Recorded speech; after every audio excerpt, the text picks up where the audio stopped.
pa lang napapansin na nila mga gawi kong parang hindi pambabae. Kasi bis na Chinese garter, laruan ko ay text sa cholens.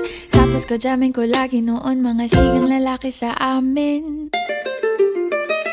Nung ako'y mag-high school ay napabarkada sa mga bay. Curious na babae na ang hanap din ay babae.